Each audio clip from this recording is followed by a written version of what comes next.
नमस्कार, मैं विकास और आप मेरे साथ देख रहे हो खबर तहल का। अभी मैं मौजूद हूँ सफीदों की नई अनाज मंडी में और मुद्दा किसानों से जुड़ा हुआ क्योंकि कल गेहूं की खरीद होनी शुरू है। तो ऐसे में हमारे साथ एक विशेष चर्चा के लिए मौजूद हैं यहाँ के सचिव पवन चोपड़ा जी। हम उनसे बात करेंगे कल मंडी को लेकर किस प्रकार की तैयारियाँ हैं और कितना वो अपने आप को इसको लेकर प्रिपेयर हैं, तैयार हैं। सर, कल किसान जो है अपनी फसल लेकर, क्योंकि कहीं ना कहीं किसान अब एक उत्साह में दिखेगा, और ऐसे उत्साह में आपकी कितनी तैयारी है? उसके उत्साह को पूरा करने के लिए हमारी तैयारियां पूरी हैं। तो जैसे भी हम अपनी तरफ से प्रिपेयर हैं। हमने आज अपनी तरफ से यहाँ जैसे नई अनाज मंडी के लिए हमने 100 आदमियों को वो किया, मैसेज कर दिए हैं उनको, और उनको हमारी तरफ से कॉल चली गई है मेरी तरफ से, जिसकी यहाँ मैंने ड्यूटी लगाई है, ललित नाम का लड़का जिसने उनको फ़ोन कर दिया है। तो कल अब हम उनका वेट करेंगे आने के लिए।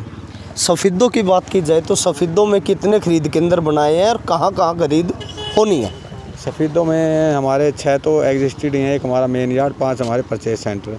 उसके अलावा हमने 5 और बनवाए हैं, जिसमें 2 राइस मिल हैं, 2 गाँवों में स्टेडियम है, और एक हमारी पुरानी मंडी जो पहले डीनोटिफाइड थी, अब हमने कोविड-19 के थ्रू उसको फिर भी चलाने की कोशिश की है।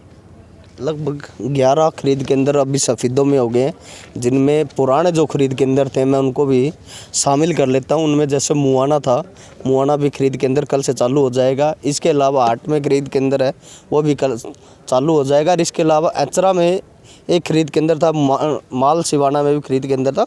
वो सभी जो खरीद केंद्र समेत, और सफीदों की जो नई अनाज मंडी है, पुरानी अनाज मंडी है, उनके समेत लगभग 11 जो है खरीद केंद्र शुरू हो चुके हैं। और किसानों के लिए हम जानकारी यहाँ से जुटा रहे हैं। किसानों के लिए एक बड़ी और आपके लिए एक बड़ा चैलेंज है, क्योंकि पहले क्या था, आढ़ती और किसानों का एक लंबे समय से एक प्यार था, एक सिस्टम था। आज वो कहीं ना कहीं एक दूसरे के विपरीत होते नज़र आ रहे हैं सरकार की वजह से। तो ऐसे में चैलेंज और बढ़ जाता है, मुश्किलें खासकर आप लोगों के लिए और बढ़ जाती है। किस तरीके से खरीद होएंगी और कौन सी एजेंसी इसमें अब की बार भाग ले रही है? हमने कि जैसे कि बताया कि पहले तो आड़तियों के पास डायरेक्ट किसान आते थे जो कि बल्क में आते थे। अब की बार हमने एक लिमिटेड ये किया कि सोशल डिस्टेंस मेंटेन रहे। जैसे कि आप ये मेरा फड़ भी देख रहे हैं, इस पे हमने जगह जगह मार्किंग की हुई है कि हमें जैसे किसान आता है तो हम एक किसान का माल इसके अंदर गिरवाएंगे, दूसरे का उसके अंदर गिरवाएंगे, ताकि डिस्टेंस, सोशल डिस्टेंस मेंटेन रहे। और जो तैयारियों की बात है या इनका किसानों का और इनका जो अलग होने की बात है, उसके चलते हुए हमने सिर्फ 100 किसान यहाँ पे बुलाए हैं। 100 के करीब किसान आएंगे, 50 लंच बिफोर और 50 आफ्टरनून में आएंगे। उसके अलावा जो लेबर की प्रॉब्लम है वो हम मनरेगा से ले रहे हैं। मनरेगा वालों को हमने बोला है वो हमें लेबर प्रोवाइड कराएंगे। तो ठीक है, आड़ती नहीं आ रहे हैं तो हम अपना काम करेंगे, परचेज एजेंसी अपना वीट खरीदेगी। कौन सी परचेज एजेंसी अभी आ रही है? अपने यहाँ पे एक तो HWC की खरीद है और दूसरी हैफर्ड की खरीद है। तो मंडे हैफर्ड ही खरीदेगी मंडे। तो एक दिन क्या शेड्यूल रहेगा? एक दिन हैफर्ड, एक दिन HW? हाँ, एक दिन हैफर्ड। वो डेज हैं अलग अलग बताएं, वो मैं अभी आपको नहीं बता पाऊँगा। लगभग यानी 2 खरीद एजेंसियाँ जो है गेहूं की खरीद करेंगी। इसके अलावा सर, जैसे गांव के अंदर एक बड़ा मामला है कि आज के समय दिन में लाइट नहीं दे सकते, और ऑनलाइन किसी को आपने पर्ची देनी है या उसको दूसरी फॉर्मेलिटीज़ करनी है। ऐसे समय में जो हाईटेक तरीके की बात गवर्नमेंट करती है, वो हाईटेक तरीके के लिए ना तो आपके पास कंप्यूटर हैं, ना आपके पास लाइट्स हैं। तो ऐसे में गांव में कैसे आप काम कर पाओगे? ऐसा है कि पत्रकार महोदय, जो मैं आपको बताना चाहूँगा, आप जो कह रहे हो कि हमारे पास कंप्यूटर नहीं है, ये शायद कुछ दिन पहले की बात ही, कंप्यूटर नहीं है। अभी हमारे लोकल प्रशासन ने, हमारे DC साहब ने और SDM साहब ने हमें ITI से कुछ कंप्यूटर हमारे पास थे, और टेक्निकल इंस्टीट्यूशन जो गवर्नमेंट के हैं उनसे हमें कंप्यूटर प्रोवाइड करवा दिए गए हैं। हमारा पहले प्लान था कि हम जैसे हमारे बाहर के परचेज सेंटर हैं जहाँ पे लाइट नहीं रहेगी दिन में, हम वहाँ पे अपना कंप्यूटर या लैपटॉप, और उसके अलावा मैं आपको और बताना चाहूँगा कि जो ये हमारी CSC या VLC जो होती हैं, इनके बंदे भी अपने लैपटॉप लेके बैठेंगे। हमारा ये था कि हम या तो जनरेटर लगाएंगे या फिर हम लगाएंगे वहाँ पे इन्वर्टर वगैरह लगवाएंगे।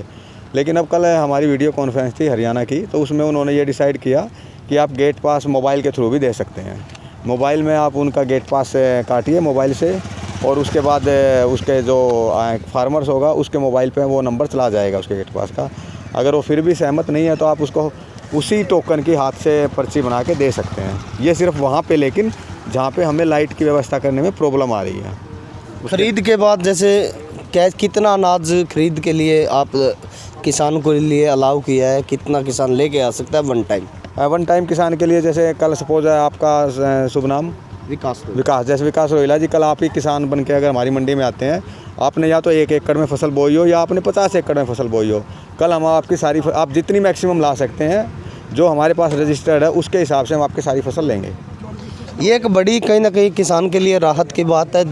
एक तो जो CSC हैं, जितने लोग CSC में काम करते हैं, उन लोगों को भी किसानों की सुविधा के लिए हायर किया गया है। और इसके अलावा जिस भी किसान ने जितने एकड़ की रजिस्ट्रेशन करवाई है, यानी जो सरसों में दिक्कत आ रही थी कि 25 क्विंटल तक आप लेके आ सकते हैं, फिर उसको बढ़ा के 40 क्विंटल कर दिया गया था। लेकिन अब उन सब चीज़ों से सरकार ने भी सीखा है और एक नई चीज़ कहीं ना कहीं सामने आई कि एक बार में किसान जितना चाहे उतना अनाज लेके आ सकता है, लेकिन जितना उसने रजिस्ट्रेशन में, यानी कि जब उसने मेरी फसल मेरा ब्यौरा पे जितना रजिस्ट्रेशन करवाया उस हिसाब से उसकी फसल खरीदी जा सकती है। सर, अब खासकर बात ये भी आती है कि जिसको लेकर हम भी शंका जता रहे हैं और लोग भी शंका जता रहे हैं, अब आड़तियों की किसानों के साथ बन नहीं रही है। तो ऐसे में किसी ने अगर किसानों को उकसा दिया और मंडी में 100 की जगह 500 या 400 किसान पहुंच गए, तो उसके लिए आपकी क्या तैयारी है? ऐसा है कि अभी कोविड-19 के चलते हुए जैसे कि डिजास्टर एक्ट लगा हुआ है, उसके चलते ही जो किसान हम जिनको बुलाएंगे वो ही आएंगे। और आप जो कहना चाह रहे हैं कि एक्स्ट्रा किसान अगर आते हैं तो पुलिस ने अपना प्रबंध किया हुआ, पुलिस जगह जगह नाके लगाएगी और सिर्फ वही लोग मंडी तक पहुंच पाएंगे जिनको हम अलाउ करेंगे। आए दिन जो आड़ती हैं मंडियों के, वो अपने जो है लाइसेंस जमा करवा रहे हैं मार्केट कमेटी को, जिनका फीस देते हैं या लंबे समय से जुड़े हुए हैं, तो उन लोगों के लिए क्या कोई बीच का रास्ता निकला है या नहीं निकला है, क्या है? आड़ती आज यहाँ आपके सफीदम में भी दे के गए हैं अपने लाइसेंस वगैरह और अपने रजिस्टर वगैरह यहाँ पे जमा करा के गए हैं वापस। वो देखो सरकार देखेगी, सरकार ने जहाँ तक था उनके लगभग सारी डिमांडें ही मांग ली, लगभग क्या टोटली डिमांडें सरकार उनकी मान चुकी है।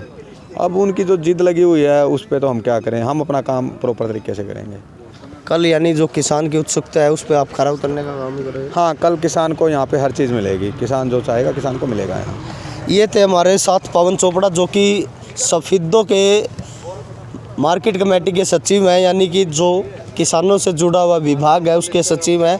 और जैसे कि मैं आपको तैयारियां की बात मैं कर रहा था सचिव साहब से, जैसे कि आपको मैं तस्वीरों में दिखा दूं, ये जो खाने बनाए हुए हैं, ये एक किसान की एक डेयरी के लिए, यानी एक किसान के लिए एक ये जो है खन्ना बनाया हुआ है। इस खन्ने में वो अपनी फसल लेके आ सकता है और इसमें सोशल डिस्टेंस का जो है पूरी तरीके से ध्यान रखा जाएगा।